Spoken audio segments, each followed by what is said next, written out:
수강생 여러분 안녕하세요. 한국경제와 해외 원조 강좌를 맡은 류상윤입니다.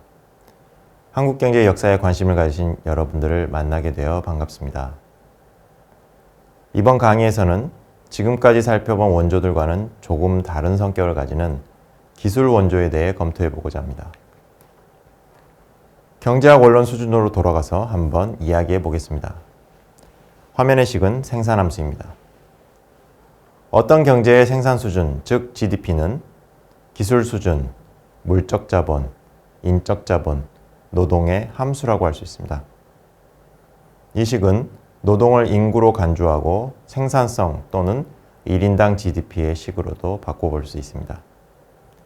1인당 GDP는 기술 수준, 1인당 물적 자본, 1인당 인적 자본의 함수가 됩니다. 근대 경제 성장의 핵심은 1인당 GDP의 추세적인 증가입니다. 화면의 식에 따르면 1인당 GDP를 증가시키는 요인은 기술 수준의 향상, 1인당 물적 자본의 증가, 1인당 인적 자본의 증가입니다. 지금까지 검토해온 프로젝트 원조나 양화성 차관 등은 대개 1인당 물적 자본을 늘리는 역할을 맡았습니다.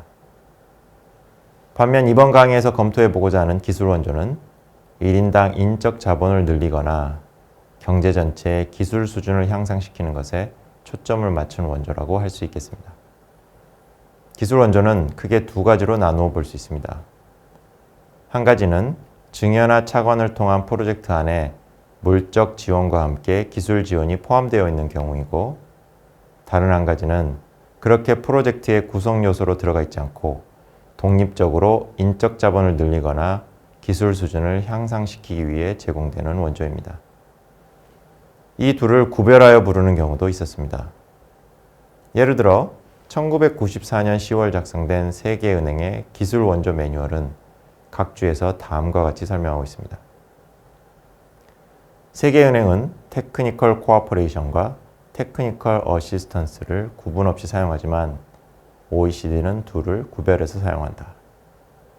OECD가 사용하는 TC는 수혜자의 인적 자본 스톡이나 제도적 역량을 늘리는 것에 1차 목적을 둔 독립적 활동을 가리키며, TA는 투자 프로젝트 실행의 일부로서 제공되는 노동이나 전문 기술과 관련된 것이다.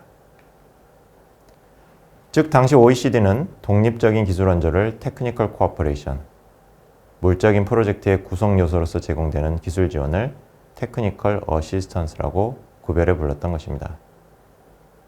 현재는 OECD도 이런 식의 구분을 강조하지 않으며 TA라는 용어를 거의 사용하지 않지만 TC라는 용어는 독립적인 기술 원조를 가리킬 때만 사용하고 있습니다. Freestanding Technical Cooperation이라고 하여 FTC라는 용어를 사용하기도 합니다. 이번 시간에는 OECD 보고서와 통계를 활용해 기술 원조의 국제적 추이를 검토할 것이므로 독립적으로 제공된 기술 원조에 초점을 맞추겠습니다. OECD의 용어를 한국어로 그대로 옮긴다면 기술 원조가 아니라 기술 협력이라고 하는 것이 더 맞을 수도 있지만, 이 수업에서는 한국어로 좀 더 익숙한 기술 원조라는 용어를 사용하도록 하겠습니다. OECD DAC의 2005년 개발협력 보고서는 기술 원조의 한계의 장을 할애해 설명하고 있습니다. 화면에 보시는 것은 해당 장의 첫 페이지입니다.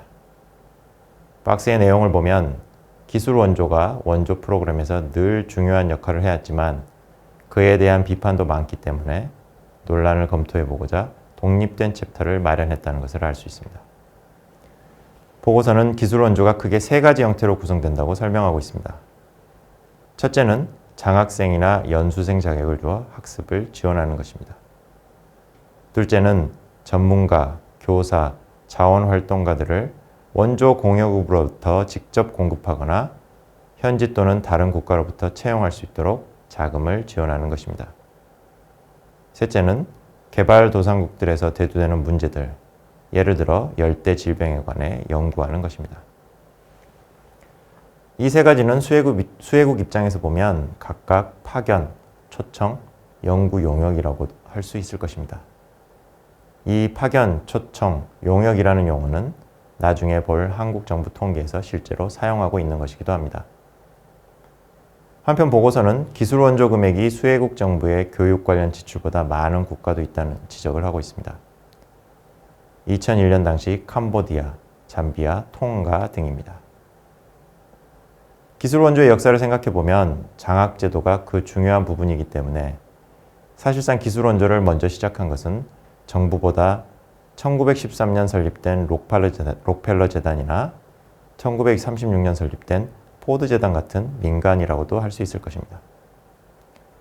정부 차원의 기술 원조는 제2차 세계대전 이후 본격적으로 시작되었습니다. 1945년 이후 해외 원조를 주도한 미국에서는 1949년 1월 트루먼 대통령이 재선 취임 연설에서 저개발 지역에 대한 기술 지원을 강조했습니다. 취임 연설의 네 번째 항목이었다고 하여 이를 포인트 4라고 부르기도 합니다. 그에 따라 기술협조처, 즉 TCA가 ECA와 병립하는 기관으로서 설립되었습니다. TCA는 이후 FOA로 통합되었고 기술 원조는 미국 해외 원조의 한 부분으로서 실시되어 오고 있습니다. 비슷한 시기 유엔도 기술 원조에 나섰습니다. 경제 개발을 위해서는 기술과 지식의 전파가 중요하다는 것을 인식한 유엔 회원국들은 1949년 유엔 자금을 활용한 기술 원조의 실시를 결의합니다. 이에 따라 기술 원조 확장 프로그램이 시작되었고 이를 관리하기 위해 기술 원조 기구가 설치되었습니다. 이 프로그램과 기구는 1965년 UNDP로 통합되었습니다. 미국의 포인트4 사업과 유엔의 기술 원조 확장 프로그램으로 시작된 기술 원조는 이후 각국, 각 국제기구로 확대되었습니다. 예를 들어 영국은 구식민지 국가들의 인력 양성을 지원하였고 독일과 일본도 해외 원조를 실시하면서 기술 원조를 포함하였습니다. 국제기구 중에서는 예를 들어 IMF가 개발도상국의 중앙은행 기능, 조세제도, 통계제도 등의 개선을 위해 전문가들을 단기 파견하는 프로그램을 운영하고 있습니다. 기술 원조가 확대됨에 따라 비판 의견도 대두되었습니다. 특히 보통의 해외 원조가 유형의 것인데 비해 기술 원조는 무형의 것이다 보니 그 효과에 대해 여러 가지로 의문이 제기되고 있는 것이 사실입니다. 기술과 지식은 쉽게 전파할 수 있는 것이 아니라는 지적이 대표적입니다. 여러 구체적인 비판 중에 여기서는 2005년 개발협력 보고서에 실린 두 가지 논점을 소개하겠습니다. 첫째는 두뇌 유출입니다. 장학생이나 실습생 자격을 주어 학습을 지원하는 것이 기술 원조의 세 가지 구성 요소 중 하나라고 말씀드렸습니다. 학습의 장소는 주로 해당 원조의 공여국입니다. 공여자가 기대하는 바는 원조를 받아 기술과 지식을 늘린 수혜자가 출신지로 돌아가 현지 경제 발전에 기여하는 것입니다. 하지만 수혜자에게 공여국의 환경은 출신지에 비해 너무나 매력적일 수밖에 없습니다. 수혜국의 물적 자본을 어떻게든 늘리는 다른 원조에 비해 기술 원조는 수혜자가 출신지로 돌아가지 않고 공여국에 남는다면 사실상 원조로서의 의미가 사라지게 됩니다. 둘째는 전문가 파견의 비용 문제입니다. 이 비용은 수혜국과 공여국 모두에서 문제가 되고 있습니다. 세계은행의 의뢰를 받아 캐나다 전 수상 레스터 피어슨이 위원장이 되어 조사한 이른바 피어슨 보고서라는 것이 있습니다. 이 보고서에 따르면 전문가 파견에 공여국이 100만큼 자금을 대면 수혜국 역시 50에서 140만큼의 지출을 해야 했습니다. 수혜국의 지출에는 전문가에 대한 급여 일부, 현지 대응 직원 급여, 사무실 임대료 및 숙박료, 교통비 등이 포함되었습니다.